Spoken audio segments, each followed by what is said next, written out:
নবীজি বলেন, কানা মালিকুন ফি মান কানা ক্বাবলাকুম, তোমাদের পূর্বের জামানায় এক বাদশাহ ছিল। ওয়া কানা লাহু সাহির, এই বাদশার একজন পার্সোনাল জাদুকর ছিল। বাদশার পার্সোনাল জাদুকরের কাজ হলো মানুষদের সামনে জাদু দেখায় আর ভেলকি দেখায়, মানুষকে আনন্দ উল্লাস দেয়, এটা ছিল তার কাজ। এক বাদশাহ তার জাদুকর ছিল, এই জাদুকরের কাজ ছিল মানুষকে জাদু দেখাইতো আর ভেলকি দেখাইতো।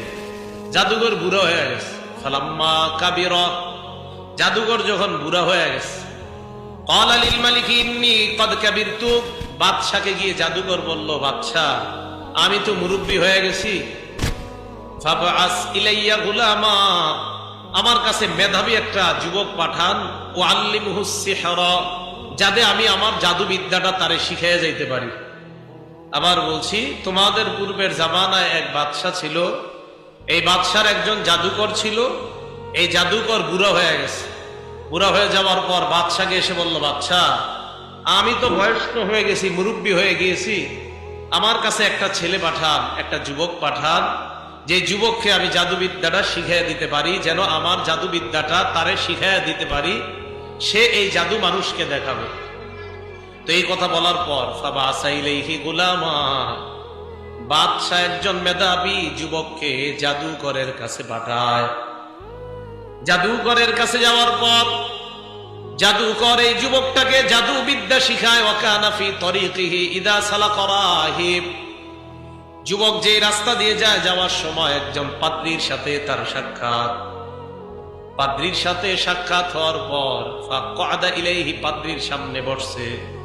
বসার পর সামিয়া কালামা, পাদ্রীর কথা শুনছে। ফাআজাবাহু, পাদ্রীর কথাগুলো তার ভালো লাগছে। যুবক যখন জাদুকরের কাছে যায়, যাওয়ার সময় রাস্তার মধ্যে একজন পাদ্রী পাদ্রীর কাছে বসছে। বসার পর পাদ্রীর কথা শুনছে, শোনার পর যুবকের ভালো লাগছে। এইভাবে চলতেছে। তো পাদ্রীর কাছে বসলে একটু দেরি হয়ে যায়। হাদিসের মধ্যে আসছে, ওয়া কানাল গুলামু ইদা আতাস সাহিরা, গোলাম যখন জাদুকরের কাছে যাইতো, যাওয়ার সময় মাররা বির রাহিব, পাদ্রীর পাশ দিয়ে যাইতো। তো পাদ্রীর পাশ দিয়ে যাওয়ার সময় ক্বাদা ইলাইহি, পাদ্রীর কাছে বসতো। বসার পর তার কাছ থেকে ধর্মীয় বিদ্যা শিখত। জাদুকরের কাছে শিখে জাদুবিদ্যা, পাদ্রীর কাছে শিখে ধর্মীয় বিদ্যা। এইভাবে দুইজনের বিদ্যা শিখতেছে। তো যুবক যখন পাদ্রীর কাছে যায় আর জাদুকরের কাছে যায়, যাওয়ার সময় একদিন দেরি হয়ে গেছে। দেরি হয়ে যাওয়ার কারণে দরবাহুস সাহির, জাদুকর তারে মারছে। তোর দেরি হইল কেন? ফাশাকা যালিকা ইলার রাহিব, পাদ্রীর কাছে যুবক যায়। যাওয়ার পর বলে, আমি আপনার কাছে আসার কারণে আমার দেরি হয়ে যায়, তাই জাদুকর আমাকে প্রহার করে। পাদ্রী একটা বুদ্ধি শিখিয়ে দেয়, ইদা খাশিতাস সাহিরা ফাকুল হাবাসানি আহলি, তুমি যখন জাদুকরের কাছে যাইবা, যাওয়ার পর যদি দেরি হয়ে যায় আর যদি দেখো জাদুকর তোমাকে মারতে চায়, তখন তুমি বলবা আমার পরিবারের কারণে আমার দেরি হয়ে গেছে। ওয়াইদা খাশিতা আহলাকা ফাকুল লাহুম, আর যখন তুমি তোমার পরিবারের কাছে যাও, যাওয়ার পর পরিবার যদি তোমাকে দেরি হওয়ার কারণে মারতে চায়, ফাকুল, তুমি বলবা হাবাসানিস সাহির, জাদুকরের কাছে আমার দেরি হইছে। জাদুকরের কাছে গেলে পরিবারের কথা কইবা, পরিবারের কাছে গেলে জাদুকরের কথা কইবা, আমার কথা ভুলেও বলবা না। তাহলে ধর্মীয় বিদ্যা শিখে কার কাছে? পাদ্রীর কাছে। জাদুকরের কাছে গেলে দেরি হয়, জাদুকর মারতে গেলে কয় আমার পরিবার আটকায় রাখছিল তাই দেরি হয়েছে। আর পরিবারের কাছে গেলে যখন দেরি হয়, পরিবারের কাছে গিয়ে কয় জাদুকর আমাকে আটকায় রাখছে তাই দেরি হয়েছে। পাদ্রীর নাম কারো কাছে কয় না। এইভাবে চুপে চুপে ধর্মীয় বিদ্যা শিখে। ফাবাইনামা হুয়া কাযালিক, এইভাবে চলতেছে। ইদ আতা আলা দাব্বাতিন আযীমা, একদিন চলতে চলতে একটা বিশাল বড় প্রাণী, দৈত্য দানবের মতো একটা প্রাণীর সামনে পড়ছে। কদ হাবাসাতিন নাস, এই প্রাণীটা রাস্তার মধ্যে মানুষকে আটকায় রাখছে, মানুষ রাস্তা পার হতে পারে না। মানুষ দাঁড়ায় রয়েছে, প্রচুর মানুষ, রাস্তা পার হয় না। কি ব্যাপার, তোমরা রাস্তা কেন পার হও না? তো জনগণ বলল, এই বড় প্রাণীটার কারণে আমরা রাস্তা পার হতে পারতেছি না। এই কথা বলার পর যুবক এবার আল্লাহর কাছে বলল, ফাকালা, প্রথমে মনে মনে বলল, আল্লাম আলামু আস-সাহিরু আফজালু আমির রাহিবু আফজাল, আজকে আমি পরীক্ষা করব পাদ্রীর বিদ্যা সত্য নাকি জাদুঘরের বিদ্যা সত্য। এই পরীক্ষা করার পর যদি পাদ্রীর বিদ্যা সত্য হয় তাহলে আমি ইমানদার হয়ে যাব, আর যদি জাদুঘরের বিদ্যা সত্য হয় তাহলে আমি আগের ধর্মেই থাকবো, আগের ধর্ম আমি ছাড়বো না। এই কথা বলার পর ফাখাযা হাজারন, একটা পাথর নিছে। নেওয়ার পর যুবক আল্লাহরে বলতেছে, আল্লাহুম্মা ইন কানা আমরুর রাহিবি আফযালা ওয়া হাব্বা ইলাইকা মিন আমরিস সাহিরি ওয়া আরদা। আল্লাহ, তুমি তো জানো পাদ্রীর বিদ্যা যদি জাদুকরের বিদ্যার চাইতে শ্রেষ্ঠ হয় এবং প্রিয় হয়, ফাকতুল হাদিহি দাব্বা, আমি এই পাথরটা মারার সাথে সাথে এই প্রাণীটাকে তুমি হত্যা করবা। এই কথা বলিলা আল্লাহর নাম নিয়ে ওই পাদ্রীর বিদ্যা অনুযায়ী যুবক পাথরটা মারছে। মারার পর ফাকাতালা, সাথে সাথে আল্লাহ প্রাণীকে হত্যা করে দিয়ে মানুষ পারাপারের ব্যবস্থা করে মারছে। মারার পর মারা গেছে প্রাণীটা, মানুষ পার হয়ে গেছে। তো মানুষ যখন পার হয়েছে, যুবক আসছে পাদ্রীর কাছে। যুবকের এবার বিশ্বাস বাইরে গেছে। যুবক পাদ্রীর কাছে আইসা ব্যাপারটা জানাইছে, এমন এমন ঘটনা। পাদ্রী যুবককে বলল, আল্লাহ আনতা আফযালু মিন্নী, আজকে তুমি আমার চাইতে শ্রেষ্ঠ, আমি আর শ্রেষ্ঠ না এখন তাইকে তুমি শ্রেষ্ঠ। কদ বালাগা মিন আমরিকা মা আরা, আমি এখন দেখতেছি আমার চাইতে তোমার মর্যাদা অনেক বেশি, তুমি অনেক শ্রেষ্ঠ। তবে মনে রাখবা, এই শ্রেষ্ঠত্বের কারণে, বিদ্যার কারণে, ইলমের কারণে আর ঈমানের কারণে ইন্নাকা সাতুবতালা, তোমাকে পরীক্ষা করা হবে। কি করা হবে? পরীক্ষা। এই হাদিস দ্বারা বোঝা যায় কোন মানুষ ঈমান আনার পর ওই ব্যক্তির প্রস্তুতি থাকা দরকার যে ঈমান আনার কারণে আমার জীবনে পরীক্ষা আসতে পারে। মুমিন যারা, তারা এই বিশ্বাস রাখা, সর্বদা এই প্রস্তুতি নিবে ঈমানদাররা যে যে কোনো সময় আমার উপরে ঈমানের কারণে পরীক্ষা আসতে পারে। এই বিশ্বাস সর্বদা একজন ঈমানদারের থাকা চাই। তো এই অবস্থা চলতেছে। পাদ্রী বলে দিল, ইন্নাকা সাতুবতালা, তোমাকে পরীক্ষা করা হবে। এবার পাদ্রী সাথে সাথে এই কথাটা বলছে, ফাইনি বিতুলিতা, তোমাকে যদি পরীক্ষা করা হয়, ফালা তাদুল্লা আলাইয়া, আমার নামটা তুমি কাউকে বলবা না। এতটুকু বুঝছেন সবাই? আমার নামটা কাউরে বলবা না। তোমাকে যদি পরীক্ষা করা হয়, তোমাকে যদি প্রহার করা হয়, মারা, কেউ যদি তোমাকে প্রহার করে ঈমান আনার কারণে, তো তুমি তো বলতে বলতে এমন হইতে পারে যে বলতে পারো আমার কারণে আজকে তুমি ঈমানদার, এই কথাটা তুমি কাউরে বইল না। যাক, এইভাবে চলতেছে। ওয়াকানাল গুলাম ইবরিউল আকমাহা ওয়াল আবরাসা ওয়া ইউদাবি মিন সাইরিল আদাওয়া, জন্মন্ধ যারা, জন্মগতভাবে অন্ধ, তাদের চোখের উপর যুবক যদি আল্লাহর নামে হাত দেয়, সাথে সাথে তার চোখ ভালো হয়ে যায়। যাদের শরীরে কুষ্ঠরোগ, তাদের শরীরে হাত রাখলে আল্লাহর নামে আল্লাহ পাক ওই অসুস্থ ব্যক্তিকে সুস্থ করে দেয়। শুধু তাই নয়, এমন কোন রোগ নাই, যত রোগ বিমারি হয়, সমস্ত রোগ বিমারি হওয়ার পর যুবক আল্লাহকে বলা মাত্র আল্লাহ তার দোয়া কবুল করে ওই অসুস্থ ব্যক্তিকে সুস্থ করে দেয়। এই চলতেছে অবস্থা। ওয়াকানা জালিসুল লিল মালিকি কদ আমিয়া সামিআ জালিসুল লিল মালিক, বাদশার একজন একান্ত ঘনিষ্ঠ ব্যক্তি ছিল অন্ধ। বাদশার ঘনিষ্ঠ ব্যক্তি ছিল অন্ধ। কোন বাদশা? যেই বাদশা এই যুবককে পাঠাইছে জাদুকরের কাছে জাদুবিদ্যা শিখার জন্য। ঘনিষ্ঠ যে অন্ধ ব্যক্তি, এই অন্ধ ব্যক্তির কাছে সংবাদ গেছে একটা ছেলে নাকি অন্ধদের জন্য আল্লাহর কাছে দোয়া করলে আল্লাহ নাকি চোখ ফিরিয়ে দেয়। তাই নাকি? হ্যাঁ। এই কথা শুই না ওই ব্যক্তি, অন্ধ ব্যক্তি, প্রচুর পরিমাণ হাদিয়া নিয়া যুবকের কাছে আসছে। আসার পর ওই যুবককে বলতেছে, মা হা হুনা লাকা আজমা, এই জায়গায় যত হাদিয়া উপঢৌকন দেখো সব তোমার। যুবককে কয়, ইনামতা শাফাইতানি, তুমি যদি আমাকে আরোগ্য দিতে পারো, আমার চোখ যদি ভালো হয়ে যায়, এই পুরস্কার সব তোমার। যুবক যে জবাবটা দিছে, এটা আমাদের মুসলমানের জন্য শিক্ষা। যুবক জবাব দিলেন, লা আশফি আহাদা ইন্নামা ইয়াশফিল্লাহ, আমি কাউকে আরোগ্য দেই না, আরোগ্য দেওয়ার মালিক একমাত্র কে? আমি আরোগ্য দেই না, আমি সুস্থ করি না, সুস্থতা দেওয়ার মালিক আল্লাহ। এই কথা বলার পর যুবক বলল, ফাইন আমানতা বিল্লাহ তুমি যদি আল্লাহর উপর ঈমান আনো, দাউতুল্লাহ, তাহলে আমি দোয়া করতে পারি, শাফাক আল্লাহ, আল্লাহ তোমাকে সুস্থ করে দিবে। ফাআমানা বিল্লাহ, সাথে সাথে ওই অন্ধ ব্যক্তি ঈমান আনছে, আনার পর উনি আল্লাহর কাছে দোয়া করলেন, আল্লাহ তুমি এই অন্ধ মানুষটাকে তুমি তাড়াতাড়ি চোখ ফিরায় দাও। যেই মাত্র ওই অন্ধ ব্যক্তি বাদশার ঘনিষ্ঠ সহচর ঈমান আনছে, সাথে সাথে যুবক দোয়া করার কারণে আল্লাহ পাক রব্বুল আলামিন তার দুই চোখের দৃষ্টি ফিরায় দেয়।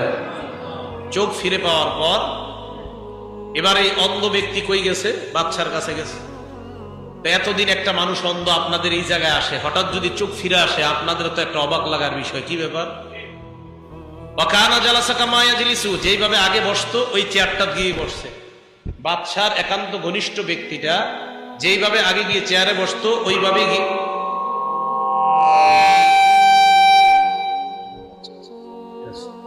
বাদশার ওই ঘনিষ্ঠ ব্যক্তি যেইভাবে আগে চেয়ারে বসতো ওইভাবে গিয়েই ওই অন্ধ ব্যক্তি চেয়ারের মধ্যে বসছে।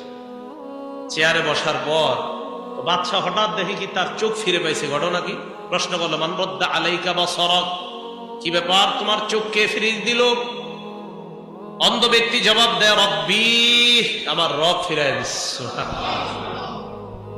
এইবার বাদশা কি প্রশ্ন করে দেখেন, অবিবেচকের মতো প্রশ্ন। মূর্খ মানুষ এই জাতীয় প্রশ্ন করতে পারে। বাদশা জবাবে বলে, আলাকা রব্বুন গায়রি, আমি ছাড়াও কি তোমার কোনো রব আছে? আমি ছাড়া কি তোমার কোনো রব আছে? এখন তো মাশাআল্লাহ আমাদের এই বর্তমান দুনিয়াতে অন্তত রব দাবি করে মানুষ নিজের এরকম সংখ্যা খুব কম, মানে রব দাবি করে না। তো ফেরাউন মানে এরকম বইলা ফেলতো, রব তো আমি। নমরুদ বইলা ফেলতো, আমি তো রব। তো ওই ব্যক্তি বাদশাহ এ বইলা ফেলতেছে, তোমার কি আমারে ছাড়া কোনো রব আছে? বাদশার একান্ত সচিব জবাব দেয়, রব্বি ওয়া রব্বুকাল্লাহ, আমার রব না শুধু আমারও রব, আপনারও রব। তিনি বলেন, আল্লাহ, আমার রব, আপনার রবকে? এই কথা বলার পর বাদশা কয়, আমার সামনে যা বলছো আর কখনো বলবা না। অন্ধ ব্যক্তি যিনি চোখ ফিরে পেয়েছেন তিনি জবাব দেয়, না না, আমার রব, আপনার রব, সবার রব একমাত্র আল্লাহ। তোমার এই শিক্ষা কে দিছে? অন্ধ ব্যক্তিরা বলতে চায় না। ফালাম ইয়াজাল ইউআযিবুহু, তাকে শাস্তি দেওয়া শুরু। এত নির্মম নিষ্ঠুর ভাবে নির্যাতন করতে লাগলো। এক পর্যায়ে হাত্তা দাল্লা আলাল গুলাম, বাদশার একান্ত ওই ব্যক্তিটা গোলামের কথা বলে দিস যে ওই যুবক, যেই যুবককে আপনি জাদু বিদ্যা শিখাইতে পাঠিয়েছেন, ওই যুবক আল্লাহর কাছে দোয়া করছে, তার কারণে আমি আমার চোখ ফিরে পেয়েছি। ফাজি আবিল গোলাম, যুবককে ডাক দেয়। ডাক দেওয়ার পর বাদশা বলল, কি ব্যাপার, তুমি নাকি এইভাবে তার চোখ ফিরিয়ে দেওয়ার ব্যবস্থা করেছো? কিভাবে করেছো আমাকে একটু বলো। বাদশা কয়, বুঝতে পারছি, কদ বালাগা মিন আমরিকা মা তুদরিকুল আকমাহা ওয়াল আবরাস, মনে হয় জাদুবিদ্যা তুমি এতটা পারদর্শিতা অর্জন করছো, এখন তুমি জাদুর মাধ্যমে মানুষের চোখ ফিরিয়ে দিতে পারো। তোমার মনে হয় জাদুবিদ্যা এত সুন্দরভাবে রপ্ত হয়েছে যে জাদুর মাধ্যমে এখন মানুষের চোখ ফিরিয়ে দিতে পারো। জাদুর মাধ্যমে তুমি এখন কুষ্ঠ রোগীকে ভালো করো না। যাক, খুব ভালো হয়েছে যে জাদুবিদ্যা তোমার কাজে লাগছে। যুবক জবাব দেয়, লা আশফি আহাদা, আমি কোন জাদুবিদ্যার মাধ্যমে কাউকে আরোগ্য দেই না। ইন্নামা ইয়াশফিল্লাহ, আরোগ্যদাতা একমাত্র আল্লাহ। আরোগ্যদাতাকে এই কথা বলার পর ফালাম ইয়াজাল ইউআযিবুহু, যুবককে আটকায় আটকায় প্রহার করা শুরু করে। বলো, তুমি কোত্থেকে জানলা? জাদুকর তো তোমাকে এমন বিদ্যা শিখায় না যেই বিদ্যা আমার ছাড়া অন্য কোন রবের শিক্ষা দেয়। জাদুকর তো তোমাকে এই শিক্ষা দেয় নাই। তাহলে তুমি সত্যি করে বলো, এই শিক্ষা তুমি কোথায় পাইলা? এক পর্যায়ে হাত্তা দাল্লা আলার রাহিব, নির্যাতন সহ্য করতে না পেরে পাদ্রীর কথা বলে দিস। ওই পাদ্রী আমাকে এই শিক্ষা দিছে। ফাজি আবির রাহিব, পাদ্রীকে আনা হয়। আনার পর পাদ্রীকে বাদশা প্রশ্ন করলো, ইরজি আন দীনিক, তুমি তোমার ধর্ম থেকে ফিরে আসো। যদি ধর্ম থেকে ফিরে না আসো তাহলে তোমার অবস্থা খারাপ হবে। বাবা, পাদ্রী সরাসরি অস্বীকার করে, অসম্ভব, আমার পক্ষে ধর্ম ছাড়া সম্ভব না, ধর্ম ছেড়ে দিতে পারবো না, এটা অসম্ভব। এই কথা বলার পর বাদশা ফাদা বিল মিশার, এই জায়গাটা মন দিয়ে শুনে, মিশার মানে হলো করাত। করাত, করাত চিনেননি আপনারা? করাত দিয়ে গাছ কাটে না, এই করাত।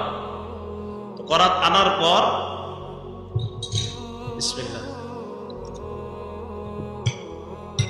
করাত আনছে, আনার পর দেখেন কি বলছে হাদিসে, ফাওয়াদাল মিশার আলা মাফরিকি রাসিহি, মাথার এই তালুতে করাতটা রাখছে এইভাবে রাখার পর কয় তাড়াতাড়ি দিন ছাড়াও কয় অসম্ভব।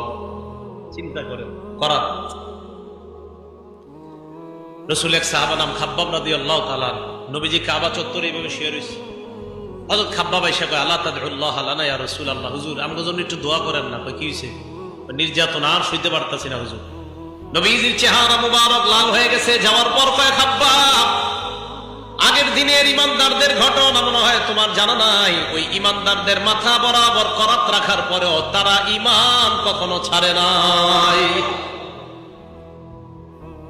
বাদশা পাদ্রীর মাথার এই বরাবর করাত রাখার পর যেই মাত্র করাত দিয়ে তার মাথাটা নিখণ্ডিত করবে, কি মজবুত ঈমান। পাদ্রী জবাব দেয় অসম্ভব, যে ঈমান আনছি আল্লাহর উপরে ঈমান ছাড়া সম্ভব না। হাদিসের বর্ণনা, ফাশাক্কা রাসাহু, বাদশা ওই পাদ্রীর মাথাটা দুই ভাগ করে ফেলছে করাত দিয়া।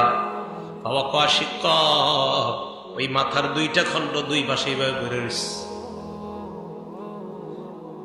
ফাজিআ বিজালিসিল মালিক, এবার ওই বাদশার একান্ত সচিবকে আনছে, যেই সচিবের অন্ধ চোখ আল্লাহ ভালো করে দিছে। তাকে আনার পর তার মাথা বরাবর করাতটা রাখছে। করাত রাইখা কয় তোমার ওই অবস্থা হবে আগের জনের যে অবস্থা। ইরজিআন দীনিক, ধর্ম থেকে তুমি ফিরে আসবা, নাকি তার মাথার মতো তোমার মাথাটা দুই টুকরা করব। একবার ভাবেন, এক ইমানদারের মাথায় করাত, আর এক ইমানদারের মাথার দুইটা টুকরা দুই পাশে বড়া আর দেখাইতেছে। তোর তোর অবস্থা হবে, এই যে মাথা দুইটা যেভাবে আছে তোর অবস্থা হবে। ইমান ছাড়বি?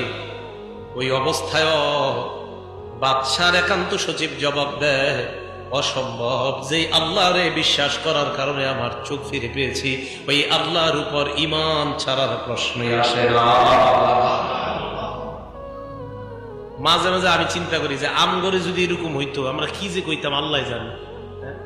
আপনাদেরকে নিয়ে না, আমরা যারা পড়াশোনা করছি কোরআন হাদিস, আমি আমারই বলতেছি, সাধারণত জনগণ আপনারা পড়ে, আমরা তো কোরআন হাদিস শিখছি। আমার মাথায় যদি এরকম রাখে, আমি নিজে চিন্তা করি যে আল্লাহ আমার মাথায় যদি এরকম করাত রাখে, আল্লাহ জানে যে তোমার উপর বিশ্বাস কি রাখি কিনা। মানে টেনশনে পড়ে যায়, মাবুদ তুমি তো এত ভয়ঙ্কর পরীক্ষায় ফালাও নাই আমাদেরকে। আহারে, আগের ইমানদারদেরকে তুমি কত বড় পরীক্ষা নিছো আল্লাহ, এরপরেও সফল হয়েছে তারা। আর এখন আমরা 10 টাকার কাছে ইমান বিক্রি করে দিই, 5 টাকা 10 টাকার কাছে ইমান বিক্রি। বাদশার একান্ত সচিবের মাথায় এইভাবে করাত রাখার পর মোট কয়জন ইমানদার? 3জন। বুঝছেন তো কারা কারা? একজন পাদ্রী, আরেকজন এই বাদশার ওই যে ওই সচিবটা যার চোখ ফিরে পাইছে, আরেকজন ওই যুবক। তো যুবক দেখতেছে সব। এবার বাদশার একান্ত সচিবের মাথায় এইভাবে করাত রাখার পর ফাশাক্কা রাসা, তার মাথাটা দুই ভাগ। ফাওয়াকা শিক্কা, দুইটা টুকরা দুই ভাগে পড়ে আছে, মোট 4টা। আগের জনের মাথার দুই টুকরা, এবার এই দুই টুকরা। যুবককে ডাক দিয়ে কয় দিন থেকে ফিরে আসবে কিনা, বল ঈমান ছাড়বে কিনা। যুবক কয় অসম্ভব, তাদের দুইজনের মাথা দেখে আমার ঈমান ছাড়ানোর চেষ্টা করো। কোনদিনও না, যে আল্লাহর উপর আমি ঈমান আনলাম, ওই আল্লাহর উপর ঈমান ছাড়ার কখনো প্রশ্ন আসে না। এই কথা বলার পর ফাদাফা ইলা নাফারিন মিন আসহাবিহি, একদল সেনাবাহিনীকে বাদশা ডাকছে। ডাকার পর বাদশা বলতেছে এক কাজ করো, এই যুবককে ফাযহাবু বিহি ইলা জাবালিন কাযা ওয়া কাযা, এই যুবককে নিয়ে অমুক পাহাড়ে যাও। ফাসআদু বিহিল জাবাল, পাহাড়ের উপরে উঠবা যুবককে নিয়ে। উঠার পর ফাইদা বালাগতুম যুরওয়াতা, পাহাড়ের চূড়ায় যখন পৌঁছবা, পৌঁছার পর ফাইন রাজা আন দীনিহি, যদি ধর্ম থেকে ফিরে আসে ভালো কথা, অন্যথায় ফাতরাহুহু, পাহাড়ের উপর থেকে নিচে তাকে ফেলে দিয়ে হত্যা করবা। নাউযুবিল্লাহ।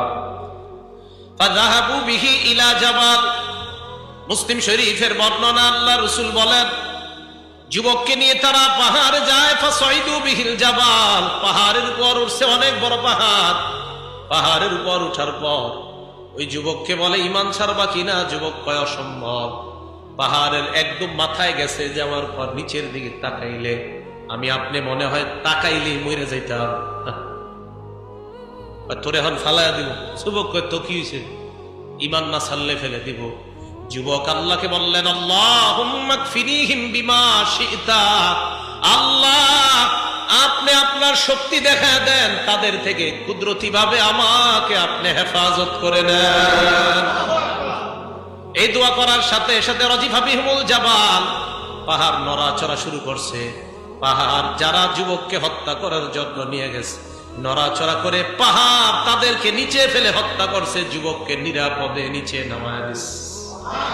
এখান থেকে একটা বুঝার আছে, একই পাহাড়ে সবাই না, আর একই পাহাড়ে সবাই না।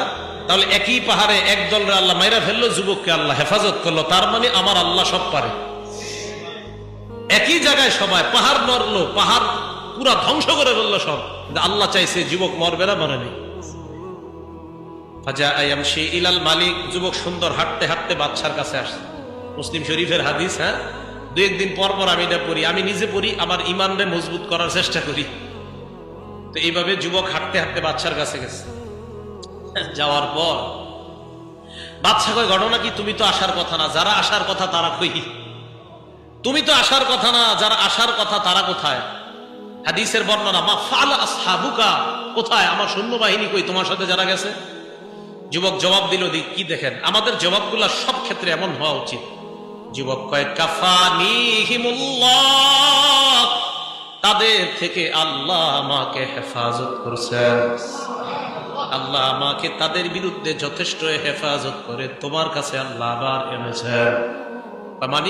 মানে যাদেরকে আমারে মারতে পাঠাইছো, যাদেরকে আল্লাহ তাগরে মারছে, আর আমারে আল্লাহ নিরাপদে তোমার কাছে পাঠিয়ে দিয়েছে। তাই আরেক দল সেনাবাহিনী ডাকছে, ডাকার পর দফা ইলা নাফারিম মিন আসহাবিহি, তাদেরকে দিল, দেওয়ার পর বলল, ইযহাবু বিহি ইলাল বাহ, এই যুবককে নিয়ে অমুক সমুদ্রে যাও। যাওয়ার পর ফাহমিলুহু ফি কুরকুর, একটা নৌকার মধ্যে তাকে উঠানোর পর তাওয়াসসাতু বিহিল বাহ, ওই জাহাজ বা নৌকাটা নিয়ে সমুদ্রের মাঝখানে যাবা। যাওয়ার পর ফাইন রাজা আন দীনিহি, তাকে বলবা ঈমান ছাড়ার জন্য। ঈমান ছাড়লে ভালো কথা, ঈমান না ছাড়লে ফাকযিফুহু ফিল বাহ, সমুদ্রের মধ্যে তাকে ডুবিয়ে হত্যা করবা। বলেন নাউযুবিল্লাহ। জাহাজ নিয়ে সমুদ্রের মাঝখানে গেছে। যাওয়ার পর যুবক আল্লাহকে বললেন, আল্লাহুম্মা কফিনিহিম বিমা শি'তা, আল্লাহ তাদের বিরুদ্ধে আপনি যেইভাবে ইচ্ছা যথেষ্ট হয়ে আমাকে সাহায্য করেন, এইগুলারে শেষ করে আমাকে আপনি হেফাজত করেন। হাদিসের বর্ণনা, ফানকাফাআত বিহিমুস সাফিনা, জাহাজ তাদেরকে উল্টায়া দিল। আমি চিন্তা করি, জাহাজ যে উল্টাইলো, জাহাজে এ ছিল না, যুবকও ছিল না, জাহাজ উল্টায়া দিল। উল্টানোর পর তারা মারা গেছে। কুদরতি ভাবে আল্লাহ যুবককে নদীর কিনারায় পৌঁছায় দেয়। বিশ্বাস বাড়ান, ইয়াকিন বাড়ান যে আল্লাহ সব পারে। এজন্য আপনি যেন কোনোদিনও ভুল না হয় গাড়িতে উঠা দোয়া পড়তে, আপনার যেন ভুল না হয়। আপনি ইয়াকিন রাখবেন, আমি দোয়া পড়তেছি, আমি সব রাসূলের সুন্নত ঠিক মতো পালন করে আমি গাড়িতে উঠছি, এরপরে যদি আমার আল্লাহ আমার নিয়ে যায় আমি শহীদ হয়ে যাবো, কিন্তু আমি সব ঠিক মতো আদায় করে উঠছি। আমার আল্লাহ চাইলে সবাই শেষ হয়ে গেল, আমি বেঁচে থাকবো। আল্লাহ যা চায় তাই করে, এটা আল্লাহর ইচ্ছা। তো এ যুবক ফাজা ইয়ামশি ইলাল মালিক, একদম হাঁটতে হাঁটতে আবার বাদশার কাছে আসছে। বাদশা কয়, ঘটনা কি? তুমি তো আসার কথা না, যারা আসার কথা তারা কই? আমি কি বলবো, আপনি যাদেরকে পাঠাইছেন মারতে, আমি দেখলাম জাহাজ তাদেরকে উল্টাইয়া ডুবাইয়া দিল। তুমি? আমি দেখলাম আমি সমুদ্রের কিনারায় আপনার কাছে আবার আসছি। মুসলিম শরীফের হাদিস, সহিহ ইবনে হিব্বানেও আছে হাদিসটা, মুসলিম শরীফে লম্বা করে ইমাম মুসলিম আনছেন। হাদিসের বর্ণনাকারীর নাম সুহাইব রাদিয়াল্লাহু তাআলা, সুহাইব সদ দিয়া সুহাইব, ওনার থেকে বর্ণনা। রাসূল সাল্লাল্লাহু আলাইহি সাল্লাম বলেন, যুবক বাদশারে একটা বুদ্ধি দিল। কি বুদ্ধি? যুবক বাদশারে কয়, বাদশা ইন্নাকা লাস্তা বিকাতিলি, আপনি আমারে মারতে পারতেন না। বাদশা কয়, কেন? যুবক কয়, হাত্তা তাফআলা মা আমুরুকা বিহি, আমি আপনাকে একটা সাজেশন দিব, আমার সাজেশন যদি আপনি ফলো করেন আমাকে মারতে পারবেন, অন্যথায় আমাকে মারতে পারবেন না। ওইটা আবার কি কথা? হ্যাঁ, আমি একটা সাজেশন দিব, এটা ফলো করলে আমাকে মারতে পারবেন। অন্যথায় আমাকে মারতে পারবেন না। বাচ্চা কয় ওয়ামা যাকা, এটা আবার কি সাজেশন? যুবক বলে তাজমাউন নাসা ফি সাঈদিন ওয়াহিদিন, মানুষদেরকে আপনি একটা মাঠের মধ্যে উপস্থিত করবেন, ওয়া তাসলুবুনি আলা জিজঈন, আমাকে একটা কাঠের শুলির মধ্যে চড়াইবেন, চড়ানোর পর সুম্মা তাখুযু সাহমান মিন কিনানাতি, আমার তীর দানি থেকে একটা তীর নিবেন, নেওয়ার পর এই তীরটা আমাকে মারার আগে বলবেন বিসমিল্লাহি রাব্বিল গুলাম, যুবকের রব আল্লাহর নামে এই তীর মারলাম, এই কথাটা বলবেন, যেন আপনার এই কথাটা সব মানুষ শুনতে পায়। তাহলে আমাকে হত্যা করতে পারবেন, অন্যথায় আমাকে মারতে পারবেন না। বাদশা কয় তাই নাকি? হ্যাঁ। ফাজামাআন নাসা ফি সাঈদিন ওয়াহিদিন, বাদশা মানুষকে একটা প্রান্তরে একত্রিত করছে, করার পর ওয়াসালাবাহু আলা জিজঈন, যুবককে কাষ্ঠের শুলির মধ্যে এইভাবে রাখছে। রাখার পর এবার যুবক বাদশাকে ডাক দিয়ে কয়, যে যেটা করছি সেটা করেন, যেটা শিখাই দিছে ওইটাই করেন। তো কি করছে? আখাযা সাহমান মিন কিনানাতিহি, তার তীরদানি থেকে একটা তীর নিছে, নেওয়ার পর যুবক বলছে আমি যা যা বলছি তা করেন। এবার ওই যুবককে তীর মারার সময় যুবক বলল এমন ভাবে বলতে হবে যেন সবাই শুনতে পায়। যুবককে তীর মারার আগে কয় বিসমিল্লাহি রাব্বিল গুলাম, এই যুবকের রবের নামে তীর মারলাম। হাদিসের বর্ণনা, ফাওয়াকা সাহমু ফি সুদগিহি, যুবকের কানের নিম্ন ভাগে তীরটা গিয়ে লাগছে। লাগার পর ফাওয়াদা ইয়াদাহু ফি সুদগিহি, যুবক তার হাতটাকে কানের নিম্ন ভাগে রাখছে। রাখার পর ফামাতা, আল্লাহর নাম নিয়ে যুবক মারা গেছে। হাজার হাজার জনগণ দেখলো এই যুবককে এত চেষ্টা করেও মারতে পারে নাই, যুবকের রবের নামে মারতে যুবক মারা গিয়েছে। তার মানে যুবকের রবেই সত্য। মুসলিম শরীফের হাদিস, আমানান নাস বিরাব্বিল গুলাম, আমানান নাস বিরাব্বিল গুলাম, সব মানুষ এই যুবকের রবের উপর ঈমান এনে নেয়। মুসলমান হয়ে গেছে, সব ইমানদার। ইমানদার হওয়ার পর বাদশা আর হোমলা চুমলা চামচা রাখিয়ে কয়, বাদশা আর আইতামা তাহজারু, যেই ভয়টা করছিলাম এটাই তো হইল। কয় কোনটা? যুবককে যেই কারণে আপনি নিয়ন্ত্রণ করতে চাইলেন, যুবক তো মারা গিয়ে সব মানুষগুলারে ইমানদার বানায় গেছে, আপনার তো আর পাওয়ার থাকলো না। ফাআমারা বিল উখদুদ ফি আফওয়াহিস সিকাক, বাদশা নির্দেশ দিল প্রত্যেকটা রাস্তার মাথায় মাথায় যেন একটা গর্ত করা হয়, গর্তের অধিপতিরা ধ্বংস। ওই যে প্রত্যেক রাস্তার মাথায় যেন একটা গর্ত করা হয়। গর্ত করছে, করার পর এক এক করে ইমানদারদেরকে ওই গর্তের মধ্যে আগুন জ্বালানোর পর ইমানদারদেরকে বলা হয় গর্তের মধ্যে নামার জন্য। ইমানদাররা আগুনের মধ্যে ঝাঁপ দেয়। ঝাঁপ দিতে দিতে হাদিসের মধ্যে আসছে, জাআত ইমরাআতুন ওয়া মাআহা সাবিয়ুন, একটা নারী আসছে, ওই নারীর সাথে একটা বাচ্চা। নারী বাচ্চাটার দিকে তাকানোর পর তাকাসাআত, নারী চিন্তা করে আহারে আমার ফুটফুটে বাচ্চাটাকে নিয়ে কিভাবে আগুনের মধ্যে ঝাঁপ দেয়। ওই মুহূর্তে আল্লাহ বাচ্চার জবান খুলে দেয়। বাচ্চা ডাক দিয়ে কয়, ইয়া উম্মাহ ইসবিরি ফাইন্নাকি আলাল হক, আম্মা ধৈর্য ধরেন, আপনি হকের উপর আছেন, আগুনে ঝাঁপ দেন, সেখানেই আল্লাহর জান্নাত। বাচ্চা কয়, আম্মা আপনি হকের উপরে আছেন, লাভ দেন। এই কথা বলার পর মাও লাভ দিস।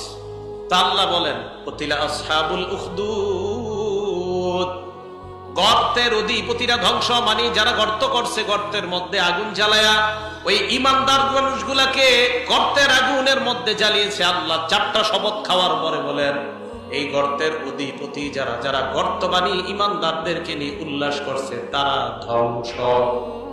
হাদিস দ্বারা বোঝা যায় মুসলমানদেরকে নির্যাতন করে আনন্দ উল্লাস করা, মুসলমানদের নির্যাতনে খুশি হওয়া, এটা আমাদের জন্য উচিত না। আমার কোনো মুসলমান ভাই যদি নির্যাতনের শিকার হয়, আমার পার্শ্ববর্তী কোনো মুসলমান বোন যদি জুলুমের শিকার হয়, নির্যাতনের শিকার হয়, এই নির্যাতনের সময় কোনো মুসলমানের উল্লাস করা এটা মুসলমানের স্বভাব হতে পারে না।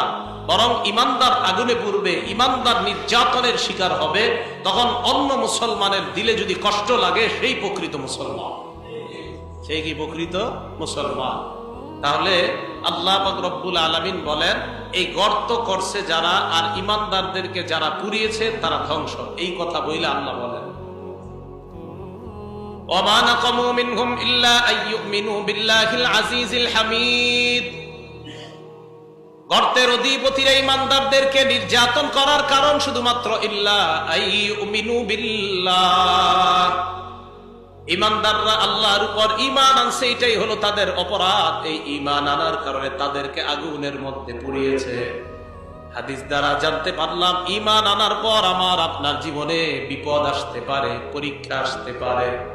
যদি এই পরীক্ষা আসে, পরীক্ষার সময় ধৈর্য ধারণ করার নাম হলো প্রকৃত ঈমানদার।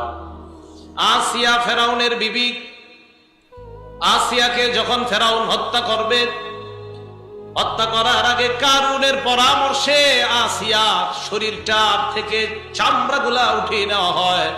কোরআনের মধ্যে আসছে ফিরআউন জিল আওতাদ, পেরেক ওয়ালা ফেরাউনকে স্মরণ করো। আওতাদ মানে পেরেক। এই ফেরাউন পেরেক দিয়ে মানুষের হাত পায়ের মধ্যে বসাইয়া মানুষকে কষ্ট দিত। আসিয়ার হাত আর পায়ের মধ্যে পেরেক বসাইয়া মাটির সাথে আসিয়ার শরীরটা লাগাইয়া দিছে। লাগায় দেওয়ার পর শরীর থেকে চামড়া উঠাইছে। চামড়া উঠানোর পর আগুনের দিকে আসিয়ার শরীরটা, সূর্যের তাপ আগুনের তাপের মতো উত্তাপ, ওই বালুকাময় প্রান্তরের মধ্যে আসিয়ার শরীরের উপর সূর্যের আলো লাগে। ফেরাউন ডাক দিয়ে কয় আতাত্রুকিনাল ঈমান, ঈমান ছাড়বে কিনা? আসিয়া কোনো জবাব দেয় না। এক মুহূর্তে ফেরাউনকে কারুন পরামর্শ দেয় পাথর নেন, নেওয়ার পর এই পাথর দিয়ে আসিয়াকে হত্যা করে। পাথর নিয়ে যায় আসিয়াকে যখন হত্যা করবে, আল্লাহ পাক রব্বুল আলামিন বলেন ওয়া মারইয়াম ইবনাত ইমরান আল্লাতী আহসানাত ফারজাহা। আল্লাহ পাক বলেন ওয়া দারাবাল্লাহু মাসালান লিল্লাযীনা আমানু ইমরাআত ফিরআউন ইয ক্বালাত রাব্বি ইবনি লি ইনদাকা বাইতান ফিল জান্নাহ ওয়ানাজ্জিনি মিন ফিরআউনা ওয়া আমালিহি ওয়ানাজ্জিনি মিনাল কওমিজ যালিমিন। আসিয়া যখন মারা যাবে আল্লাহর কাছে বলতে লাগলেন, আল্লাহ রাব্বি ইবনি লি ইনদাকা বাইতান ফিল জান্নাহ, আল্লাহ তুমি আমার জন্য তোমার কাছে জান্নাতে একটা ঘর বানায় দাও। মারা যাওয়ার সময় কয় আল্লাহ জান্নাতে ঘর বানাও। ওয়ানাজ্জিনি মিন ফিরআউনা, ফেরাউন থেকে আমাকে তুমি মুক্তি দিয়ে দাও। ওয়ানাজ্জিনি মিনাল কওমিজ যালিমিন, জালেম সম্প্রদায় থেকে আমাকে তুমি হেফাজত করো। এইভাবে নির্যাতন করছে, শরীরের চামড়া উঠিয়ে ফেলছে, বালুকাময় প্রান্তরের মধ্যে শুয়ে রাখছে। আসিয়া ইন্তেকালের সময় কষ্ট পাওয়া দূরের কথা, উল্টা আল্লাহরে ডাক দিয়ে কয় জান্নাতে আমার ঘর বানায় দাও। এরপরেও ঈমান আসিয়া ছাড়ে নাই। আল্লাহ বলেন আফা হাসিবতুম আন তাদখুলুল জান্নাহ, তোমরা কি মনে করছো এমনি তোমরা জান্নাতে যাইবা? ওয়ালাম্মা ইয়াতিকুম মাসালুল লাযীনা খালাউ মিন ক্বাবলিকুম, পূর্ববর্তীদের পরীক্ষা তোমাদের উপর আসবে না, তোমরা কি এমনটা মনে করো? অতীত জামানার মানুষের পরীক্ষা তোমাদের উপর আসবে না, তোমরা কি এমনটা মনে করো যে তোমরা পরীক্ষার সম্মুখীন হবে না, এমনিতেই তোমরা পার পেয়ে যাবা? না, এমনটা হবে না, বরং পরীক্ষার সম্মুখীন হওয়া লাগবে। ঈমানের পরীক্ষা দিবা, এই ঈমানের পরীক্ষায় যদি উত্তীর্ণ হও তাহলে জান্নাত। তো বুঝাইতে চাইলাম ঈমান আনা মানে হলো আমি আপনি পরীক্ষা দেওয়ার জন্য প্রস্তুত থাকা। রাসূল সাল্লাল্লাহু আলাইহি সাল্লামের সাহাবা খুবাইব রাদিয়াল্লাহু তাআলা, বুখারী শরীফের 3045 নম্বর হাদিস। এই হাদিসের মধ্যে আছে নবীজি সাল্লাল্লাহু আলাইহি সাল্লাম বাআসান নবী সাল্লাল্লাহু আলাইহি ওয়াসাল্লাম আশারাতা রাহতিন সারিয়াতান আইনা, আল্লাহ নবী 10 জনের একটা বাহিনী গোয়েন্দা হিসাবে এক এলাকায় পাঠাইলেন।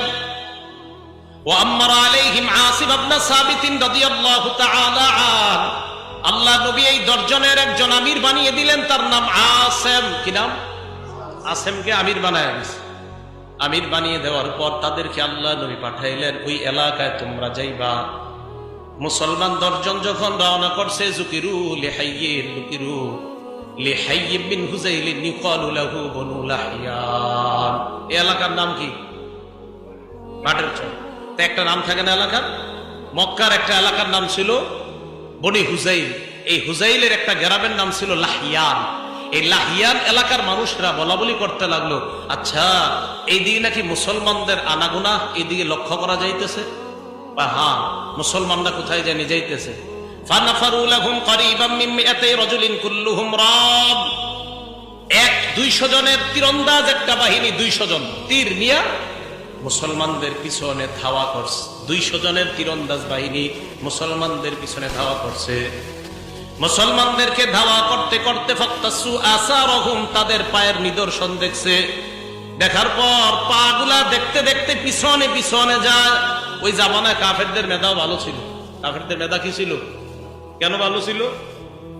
ওই যে মোবাইল চালাইতো না, কি চালাইতো না, মোবাইলে গুনাহ করতো না, আর কি চালাইতো না, গুনাহ করতো না, কি করতো না, এরা দেব দেবী পূজা করতো, আর কোনো গুনাহ করতো না। এই তো এটা খালি শিরিক করতো। আর যেই গুনাহ করার কারণে মেধা কমে, এইগুলো ওই যুগে এতটা ছিল না। এখন তো নজরের গুনার কারণে মানুষের মেধা কমে। কিসের গুনাহ? নজর। গুনাহ যত, মানুষের গুনাহ যত বাড়ে মেধা তত কমে, গুনাহ যত ঝড়ে মেধা তত বাড়ে। মাথায় রাখতে হবে। হ্যাঁ, মাদ্রাসায় যারা পড়েন, হেফজখানার ছাত্ররা, গুনাহ করা যাবে না, বাসায় গিয়ে মোবাইল চালানো যাবে না, আইপ্যাড, ল্যাপটপ, কম্পিউটার, টেলিভিশন এগুলো চালানো যাবে না। চালাইলেই মেধা শেষ। আপনার বাচ্চাকে মোবাইল থেকে দূরে রাখেন, এইগুলোর মেধা শেষ হয়ে যাবে। কয়দিন পরে দেখবেন আপনারে আম্মা কইব, আম্মারে আব্বা কইব। মেধা নষ্ট করেন না ছেলেদের, বাচ্চাদের। গুনাহ থেকে দূরে রাখেন, আল্লাহ হেফাজত করেন। তো কাফেরদেরও মেধা ভালো ছিল ওই জামানায়।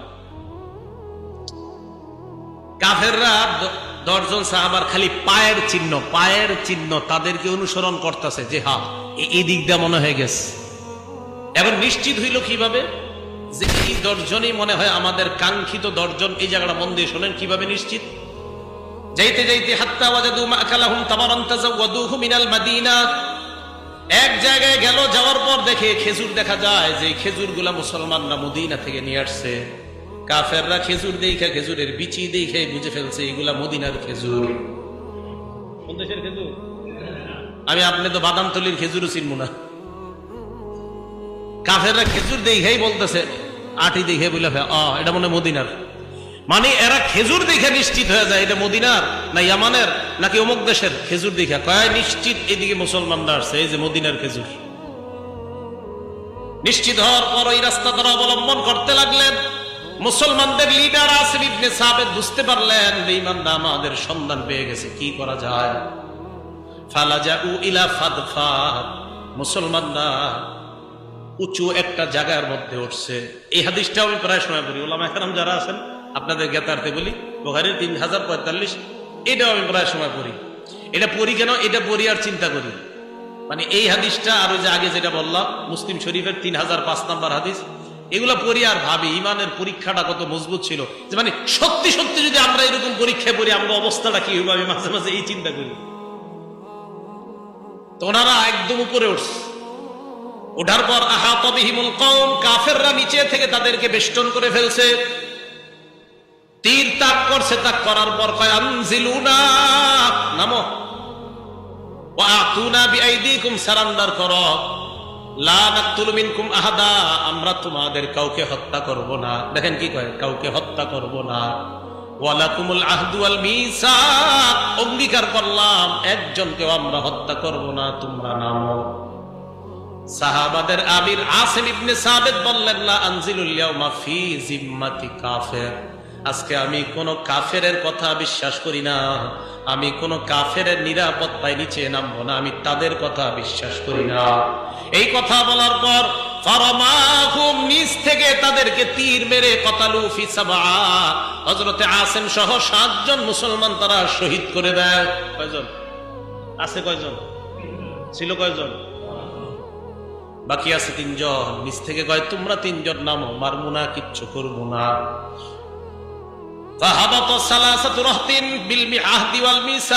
তিনজন অঙ্গীকার নিয়ে নিচে নামছে, মারবেও না, হত্যা করবে না, গায়ের মধ্যে আঘাত করবে না।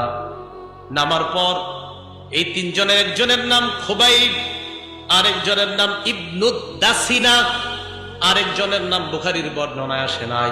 3 জনের মধ্যে 2 জনের নাম আসছে, আরেকজনের নাম বলছে রাজুলুন আখর, আরেক ব্যক্তি। এই ব্যক্তিটাকে এটা বুখারীতে লেখেন। তো তিনজন নিচে আসছে, আসার পর দেখেন ওয়াদা করছে কিচ্ছু করবো না, কিন্তু নামার সাথে সাথেই আতলাকু আওতারাকিসিহিম, মুসলমানদের যে তীরগুলা ছিল এই তীরের রশিগুলা খুলছে, ধনিকের রশিগুলা খুলছে, খোলার পর আওসাকুহুম, ওই রশি দিয়ে মুসলমান তিনটারে বাঁধছে। ওয়াদা করছে গায়ে টাচও করবো না।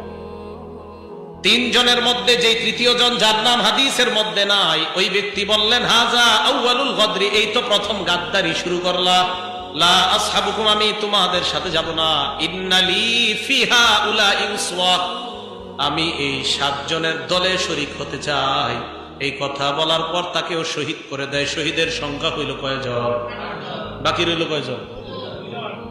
ফাবাউহুমা ফি মক্কা, তাদের দুইজনকে এই 200 জন বিক্রি করে দিছে মক্কায়। আবার বলছে তাদের এই 2 জনকে বিক্রি করে দিছে মক্কায়। 2 জনের একজনের নাম ইবনুদ দাসিনা, তাকেও শহীদ করে দেওয়া হয়। বাকি আছে কয়জন? এই একজনের নাম খুবাইব রাদিয়াল্লাহু তাআলা আন, ফাতা খুবাইবান বনুল হারিস। হযরতে খুবাইবকে যারা কিনছে তার নাম হলো হারিসের সন্তান। মনে রাখবেন, হযরত খুবাইবকে যারা কিনছে তারা হলো হারিসের সন্তান। বলেন তো কার সন্তান? এই জায়গাটা একটু মাথাটা খাটায় শোনেন। এই জায়গাটা, হারিসের সন্তানরা কেন কিনলো খুবাইবকে? হারিসের সন্তানরা কেন কিনলো খুবাইবকে? ওয়াকানা খুবাইবুন কদ কতালাল হারিসা ইয়াউমা বাদরিন, যেই হারিস নামক লোকটা তার সন্তানগুলা খুবাইবকে কিনছে, এই হারিসকে খুবাইব বদরের যুদ্ধের দিন হত্যা করছে। বাবা হত্যার প্রতিশোধ নেওয়ার জন্য এই হারিসের ছেলেরা খুবাইবকে কিনছে। ওলামা ছাড়া অন্য যারা আছেন, কথাটা মাথায় ঢুকছে সবার? আচ্ছা, তো হারিসের ছেলেরা খুবাইবকে কেন কিনছে? যে তুমি আমগো বাবারে মারছিলা বদরের প্রান্তরে, আজকে তোমার আমরা শেষ করি। কিনা নিস, বাসায় নিয়ে গেছে। বাসায় নেওয়ার পর যে বাসায় রাখছে, ওই বাসায় আবার হারিসের একটা মেয়ে ছিল। তার মানে খুবাইবের যারা নিয়ে গেছে তাদের বোন।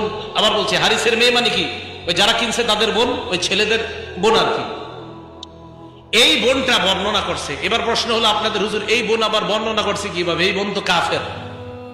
এই বোনটা হযরতে খুবাইব শহীদ হওয়ার কিছুদিন পরে মুসলমান হয়ে গেছে। তো মুসলমান হওয়ার পর সাহাবারা প্রশ্ন করছে, এই তোমরা আমগো ভাই খুবাইবকে তোমাদের ঘরে আটকায় রাখছিলা, কিভাবে কষ্ট দিছো একটু বলো তো। আমাদের ভাই খুবাইবকে যে তোমাদের ঘরে আটকায় রাখছিলা, অনেক কষ্ট দিছো, নির্যাতন করছো, তাই না? একটু কিভাবে নির্যাতন করছো একটু বলো তো। বিসমিল্লাহ।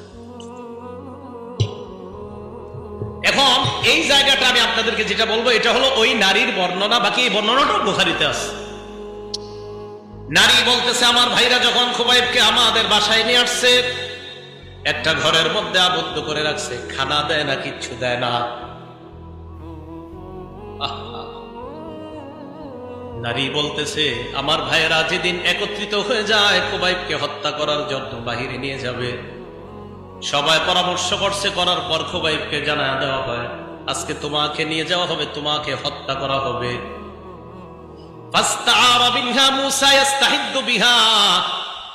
ওই মেয়েটা বলে, খুবাইব আমার কাছে একটা খুর চাইলো। খুর কেন চাইলো? শরীরের অবাঞ্ছিত পশমগুলা পরিষ্কার করার জন্য।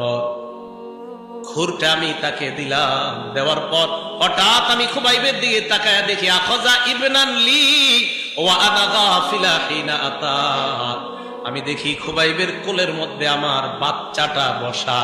ওয়াল মুসা বিয়াদিহি, খুরটা খুবাইবের হাতে। হাতে খুর, কোলে বাচ্চা। আমার বাচ্চা খুবাইবের কোলে, খুবাইবের হাতে খুর। বাসায় আমার ভাইয়েরা তো নাই। আমি আরেক ঘরের দেখতেছি জানালা দিয়া, খুবাইবের কোলে আমার ছেলে, হাতে ছুরি, চাইলে আমার ছেলের শেষ করে দিতে পারে। ফাফাজিয়াতু, আমি ভয় পেয়ে গেলাম। বুঝে আসছে ওদারা? আমি ভয় পেয়ে। ফারাফাহা খুবাইবুন ফি ওয়াজহি, খুবাইব আমার চেহারায় ভয় দেখলো। দেখার পর আমার দিকে তাকায়, কয়া তাকশাইনা নাকতুলা, তুমি কি ভয় পাচ্ছ আমি তোমার ছেলেকে হত্যা করব? আমিও ভয়ে ভয়ে বললাম, হ্যাঁ আমার তো ভয় হচ্ছে তুমি আমার ছেলেকে হত্যা করো কিনা। দেখেন সুযোগ ছিল, ওই মুহূর্তে বাচ্চার শরীরে অস্ত্র ঠেকা পালাইতে পারত। খুবাইব জবাব দিলাম, আকুন আফআলা যালিকা, আমি এমনটা কখনো করব না, চিন্তার কারণ নাই। মুসলমান কখনো কারো দুর্বলতায় আঘাত করে না। আমি দুর্বলতা আঘাত করব না, আমি মুসলমান, তোমার দুর্বলতা আমি কেন আঘাত করব? এই কথা বলার পর ওই নারীটা কয়, আল্লাহি মা রাআইতু আসীরান কাত্তু খায়রাম মিন খুবাইব, আমি খুবাইবের চাইতে এমন উত্তম বন্দী আমার জীবনেও দেখি নাই। এই কথা কেন কও? আমি দেখলাম আমার ভাইয়েরা খুবাইবকে খাবার দেয় না, ঠিক মতো পানি দেয় না। হঠাৎ একদিন আমি খুবাইবের হাতে আঙ্গুর দেখলাম, ওই আঙ্গুর মক্কা মদিনায় তখন কোথাও পাওয়া যায় না। আমি বুঝতে পারলাম এটা আল্লাহর পক্ষ থেকে জান্নাতি খাবার। বুখারীর বর্ণনা, বুখারীর লা রিজকুম মিনাল্লাহ, আমি বুঝছি এটা আল্লাহর রিজিক। তারপরে খুবাইবকে বের করে নিয়ে যায়, রাস্তা দিয়ে হাঁটায় নিয়ে যায়। এক জায়গায় যাওয়ার পর দেখে শুলিবিদ্ধ করা হবে হযরতে খুবাইবকে। যেই জায়গায় শুলিবিদ্ধ করা হবে ওই জায়গায় তোলার আগে একজন বেঈমান কয়, তোমার শেষ কোনো চাওয়া আছে কিনা? কয়, হ্যাঁ, উসাল্লি রাকাতাইন, আমি 2 রাকাত নামাজ পড়তে চাই। কয় রাকাত নামাজ পড়তে চাই? শিক্ষা আমাদের জন্য। রাসূলের সাহাবা মারা যাবার একটু আগেও নামাজ পড়তে চায়। হাদিসে আসছে, কিয়ামত পর্যন্ত কোনো মুসলমানকে যদি কেউ মারতে চায়, ওই মুসলমান মরণের আগে যদি তাকে কোনো অপশন দেয় তুমি কি চাও, তাহলে খুবাইবের সুন্নত হিসাবে সে বলবে আমি 2 রাকাত নামাজ পড়তে চাই। মনে রাখবে না? আল্লাহ যদি কখনো এমন পরীক্ষায় ফালায় তাহলে শেষে কি পড়তে চাই? 2 রাকাত নামাজ পড়তে চাই। নামাজ সালাম ফিরাইছে। হযরত খুবাইব কাফেরদের দিকে তাকায় কয়, এই তোমরা কি মনে করছো আমি তাড়াতাড়ি নামাজের সালাম ফিরাইছি এই কারণে কি তোমরা অনেক খুশি? শোনো, নামাজে খুব মজা পাইতেছিলাম, কিন্তু নামাজ তাড়াতাড়ি শেষ করছি কেন জানো? দেখেন কি শিক্ষা। আমার ধারণা হইল আমি যদি নামাজ লম্বা করি তোমরা মনে করবা আমি মরণকে ভয় পাই। মুসলমান মরণকে ভয় পায় না, মরবে, শুলিতে চড়াবে, এই টাইমে কইতেছে আমি মরণকে ভয় পাই না।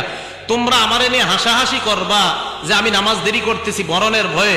আমি একটা মুসলমান, অন্তত মরার আগেও ইসলাম ধর্ম নিয়ে হাসাহাসি তোমরা করবা, এই সুযোগ দিতে চাই না। তাই নামাজের সালাম ফিরাইলাম, শুলির মধ্যে উঠাইছে। উঠানোর পর এই জায়গায় ঐতিহাসিকগণ লেখছে, যখন শুলিবিদ্ধ করবে প্রথমে উঠাইছে, তো শুলিতে চড়ায় বাইরে ফেললিতে হয়, তো উঠানোর পর আপনার এইভাবে 2 দিক দিয়ে প্রথমে তার হাত পা গুলা, ঐতিহাসিকগণ লেখছেন ওর হাত পায়ের ভিতরে পেরেক বসায় কাঠের সাথে শরীরটা লাগাই দিচ্ছে। এইভাবে পেরেক কাটা আনছে, শুই আনছে, পুরা শরীরটা এইভাবে ঘাইছে। ঐতিহাসিকগণ লেখছেন ওই সুয়ুফু তানহাসু লাহমা, তরবারি দিয়া শরীরটাতে এইভাবে একজন এমন করতেছে, এইভাবে গোস্তগুলা এইভাবে এমন করতেছে, গোস্তগুলা তরবারি দিয়ে কি এমন করে। সব বেঈমানরা তামাশা দেখতেছে। আরে আমি মাঝে মাঝে চিন্তা করি কেমন লাগতেছিল ওনার, একটা মুসলমানকে মারতেছে আর মানুষ তামাশা দেখতেছে চারদিক। হযরত খুবাইবকে মারার আগে, মানে মারার আগে বলতে আধা মরত করেই ফেলছে, এক নেতা গিয়ে কয়, খুবাইব তোমার জায়গায় যদি মুহাম্মদকে আমরা রাখি আর তোমাকে যদি ছেড়ে দেওয়া হয় তোমার কি অবস্থা হবে বলো? হযরতে খুবাইব কয়, অসম্ভব, ইসাবু রাসূলুল্লাহি বিশাউকা, আল্লাহর নবীর শরীরে একটা কাঁটা লাগবে, আমি আনন্দ উল্লাসের মধ্যে থাকবো, মুসলমান কখনো এটা কল্পনাও করতে পারে না। এই জায়গায় মুসলমানের শিক্ষা, আমাদের পরিচয় বিভিন্ন ভাবে দলীয়গত ভাবে বিভিন্ন হয়, কিন্তু আল্লাহ রাসূলের ক্ষেত্রে আমাদের সবার পরিচয়ের নাম হলো আমরা মুসলমান। রাসূল, আল্লাহ, ইসলাম, এদের ক্ষেত্রে আমাদের মূল পরিচয় কি? আমরা মুসলমান। হযরত খুবাইব কয়, নবীজির গায়ে একটা কাঁটা লাগবে আর আমি আনন্দ উল্লাসে থাকবো, অসম্ভব, এমন জীবন মুসলমান চায় না। হযরত খুবাইবকে যখন হত্যা করবে, খুবাইব আল্লাহর কাছে বলতে লাগলেন, আল্লাহুম্মা আহসিহি মাদাদা, আল্লাহ আপনি সবগুলারে গইনা রাখেন, ওয়াক্তুলহুম বাদাদা, মাবুদ এদেরকে আপনি গুণে রাখেন। আমাদের নবী আমাদেরকে পাঠাইছে কাউকে মারার জন্য না, কাউকে হত্যা করার জন্য না। আমরা নিরপরাধ 10টা মুসলমান বের হয়েছিলাম, মারতে মারতে আমার 9টা ভাই শহীদ করে দিছে আল্লাহ। ওয়াল্লাহি লা উবালি হিনা উক্তালু মুসলিমা, আল্লাহর কসম আমি মুসলমান অবস্থায় মারা যাই তাই আমার কোনো পরোয়া নাই। আমি মুসলমান অবস্থায় মারা যাইতেছি, আমার কোনো পরোয়া নাই। আল্লাহর কাছে খুবাইব বলতে লাগলেন, আল্লাহুম্মা আহসিহিম আদাদা, আল্লাহ আপনি বেঈমান গুলারে এক এক করে গুণে রাখেন, ওয়াক্তুলহুম বাদাদা, একটা একটা করে আপনি হত্যা করবেন। মাবুদ গো, আপনার নবীদের আমার ব্যাপারে জানায়া দিয়ে, বেঈমানরা আমারে অনেক কষ্ট দিয়ে হত্যা করছে, এই কথাটা আপনি আপনার নবীকে জানায়া দেন। এই কথা বলার পর হযরত খুবাইবকে শহীদ করে দেয়। আসিম ইবনে সাবিতের কথা মনে আসেনি? কে কে আসিম ইবনে সাবেত? কে? আমির আমির আমির, ওই যে এই 10 জনের আমির আসিম ইবনে সাবেত, ওই যে উপরে পাহাড়ের উপরে যারে মারছে। এই আসিম ইবনে সাবেত যখন শহীদ, উনি তো আগেই শহীদ হয়ে গেছে। কাফেররা একজনকে পাঠাইছে, আসিম নাকি শহীদ হয়েছে? কয় হ্যাঁ। মক্কার কাফেররা কয় যাও তার শরীরের গোস্ত আনবা, গোস্ত দেখা শিউর হুম এটা আসিম কিনা। বেঈমানরা আসছে হযরতে আসিমের শরীরের গোস্ত নেওয়ার জন্য। যেই মাত্র তার কাছে আসছে, আসার পর আমার নবী আমাদেরকে জানায়া দেয়, আমার আসিমের শরীরে টাচ করার আগে আল্লাহ মৌমাছির মাধ্যমে আমার আসিমকে হেফাজত করে নেয়। বুখারীতে আসছে যে আসিমের লাশ আল্লাহ মৌমাছির পাহারায় হেফাজত করে নিয়েছেন। তাহলে কি শিক্ষা পাইলাম আজকে আমরা?